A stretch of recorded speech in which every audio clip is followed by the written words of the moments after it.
Hello అండి. Welcome back to our channel. నేను మీ లక్ష్మి. ఈరోజు వీడియోలో నేను స్టిచ్చింగ్ మిషన్‌కి ఒక టేబుల్ తీసుకున్నానండి. టేబుల్ చాలా బాగుంది. మీకు కూడా చూపించాలని అనుకుంటున్నాను.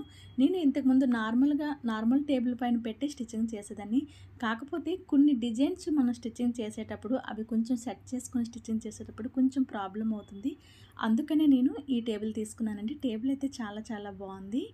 ఇదొచ్చేసి ప్లైవుడ్ టేబుల్ అండి. ఇలా మనకి లోపల ర్యాక్స్ అనేవి వచ్చాయి. లోపల మనం అంటే స్టిచ్చింగ్‌కి సంబంధించిన మెటీరియల్స్ అన్నీ కూడా దీని లోపల పెట్టేసుకోవచ్చు. చాలా నీట్‌గా చాలా బాగుంది. చూస్తున్నారు కదా! మొత్తం దారాలు, లైనింగ్ క్లాత్, ఫాల్స్ అన్నీ కూడా లోపల పెట్టేసుకొని డోర్ క్లోజ్ చేసేయొచ్చు. ఇలా ఉంది. పైన కూడా మనకి టేబుల్ అంతా కూడా చాలా నీట్‌గా ఉందండి. కింద మనకి ప్లాస్టిక్ వచ్చింది. దీన్ని ఎక్కడికి జరుపుకున్నా కూడా సౌండ్ ఏమీ రాదు. చాలా బాగుంటుంది. మనం ఎలా లాగినా కూడా కిందని గీతలు పడటం అలా ఏం లేదు. సౌండ్ రావటం కానీ చాలా బాగుంది టేబుల్ అయితే. ఫ్రంట్ ఇలా డోరు మనం బాబిన్‌లో ఓపెన్ చేసుకోవాలనేటప్పుడు ఈ డోర్ ఇలా పైకి వెత్తి ఓపెన్ చేసుకోవాల్సి ఉంటుంది.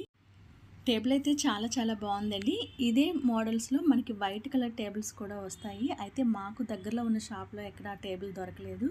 అందుకని నేను ఇలా ప్లైవుడ్ ఉన్న టేబుల్‌ని అయితే తీసుకున్నాను. ఏదైతేనేమో మనకు వర్క్ కరెక్ట్‌గా నడిచిపోవాలి అంతే తప్ప ఈ టేబుల్ కూడా చాలా బాగుందండి. ఒకవేళ ఎవరైనా తీసుకోవాలనుకుంటే తీసుకోండి. టేబుల్ అయితే చాలా యూజ్ ఉంటుంది. మనం డిజైన్స్ అవి స్టిచ్చింగ్ చేసేటప్పుడు అవి సెట్ చేసుకొని స్టిచ్చింగ్ చేసుకోవడానికి చాలా బాగుంటుంది.